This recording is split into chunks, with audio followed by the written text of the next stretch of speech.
Hey, what's up everybody? Thanks for giving me a couple of moments of your time to check out the video. Today what we're going to be doing is the rear differential fluid. You're supposed to do this every like 30 to 60,000 miles, maybe even more often. With the gears grinding and everything, you want to get those shavings out of there. So this is what you're going to need. Get yourself some full synthetic 75 by 90. If you look, Dodge is 75 by 85. It's hard to find the 85, so going with the 90, it's not going to hurt anything. You're going to need the drip pan, get the oil in there. You're going to need a number 8 hex bit socket here. So I went ahead and got this at Harbor Freight. Probably going to need a breaker bar there, and just to torque it back up to the proper specs, a little torque bar. So as I was looking under here, that's why I got this little cardboard here. I think I'm gonna have to wind up jacking it up just a little bit, because if you could see from the rear diffuser, it's pretty hard to get under there to the differential. All right, y'all, so I'm back. All right, we jacked it up. I would definitely recommend putting your jack stand underneath that. It'd be a bummer deal to have the car fall on you. Don't rely just on the jack. Definitely get a jack stand under there. That's a must. But hey, check it out. So now we got tons and tons of room under here to work with. So got the top one. You always start with the top one. The bottom one right there is going to be where it releases all the oil from. But you want to start with the top, just because if you can't get the top one out and you already have the bottom one out, how are you going to get fluid in there? That's the last thing you want to do. If you don't have any differential fluid in there, you're going to have to tow your car to the mechanics, and it's going to be a headache. Always start with the top one. So this is where that 8 millimeter hex nut comes into play. So let me go ahead and get the breaker bar. I'm gonna go ahead and get that in there, and hopefully we could do this without this too much in the way. See, this is part of the diffuser right here. It's connected to this cross member right here. All right, y'all, so trying to get this in there, it's not gonna make it. So what I'm gonna have to do is I'm gonna have to take this off, or at least take off these 2 cylinder tubes here that are holding it.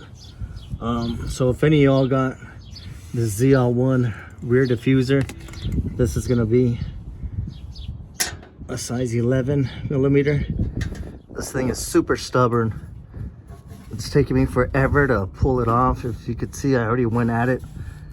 I got myself these little vice grips here, and you just have to, twist and twist until it finally breaks loose. So now it's loose, should be coming off. So once I get this off, then we should be able to get into the back rear diff there. All right, y'all, so it's kind of a tight squeeze under here, but I am able to get this up and into here. Okay, I was able to get it into it. I'm sorry, I don't have both hands, but I was already able to snap it and crack it. So if you see, it's already coming out. So that's good.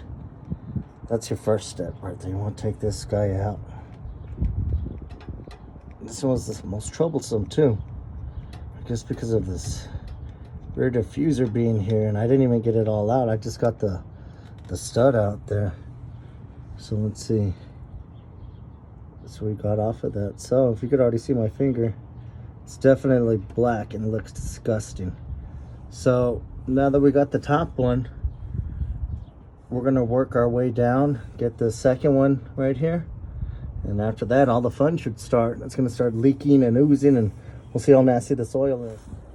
All right, y'all, I hope you can see this. I'm resting you up on the tire there. So we're gonna go ahead and pop off the bottom one here. Let's see how tight this, let's see. There we go. So we got it cracked. So you can see. So you want to make sure you got something under there, because man, this is gonna leak out and it stinks. It smells really, really bad.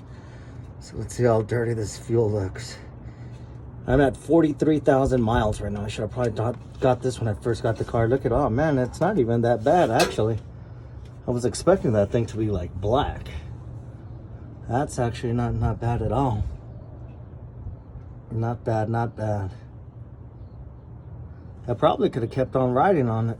Nah, but it's always better to go ahead and just change it to be safe rather than sorry. I mean, those are your gears in there. You don't want nothing to happen to them, especially, you know, if you stomp on it, you hit it, do some burnouts and stuff like that. All right, y'all, so check it out. This is the quart and gallon fluid pump that I went ahead and picked up. Got this at AutoZone. It was like $12.99 or something, $13.28 or something like that with the tax. So I'm gonna go ahead, attach this to this. We're gonna stop on the, start it up at the top, and we're gonna pump a little bit of this new oil in there so we can flush out whatever remaining bad oil's in there in front here, just like that. I think I got that in deep enough. Let's see. There we go. And then we just slide that on into here. Screw it on, and we're good to go. Pump just a little bit. You don't want to start going anything excessively. Just to start getting the oil going through there. You can see right here that it's starting to come out. So let's go back over here. Let's see if we can see it on that end. There we go. So we want to get a little out. Let's see if we can see it start dripping out here. We're starting to get more drips there. So I think it's flushing out. Let's just give one more pump to be safe. Yeah, there you go. For sure it is now. Okay, so that's what you want to see. Nice, clean, clear fluid.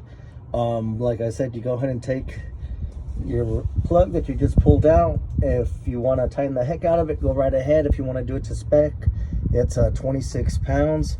And yeah, that's pretty much about it. You tighten up the bottom one.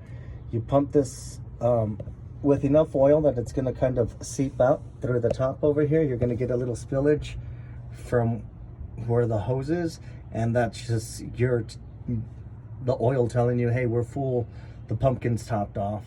Something else I just remembered before I put this in, you want to go ahead and you want to hand thread this in with your hand. Don't use your tool.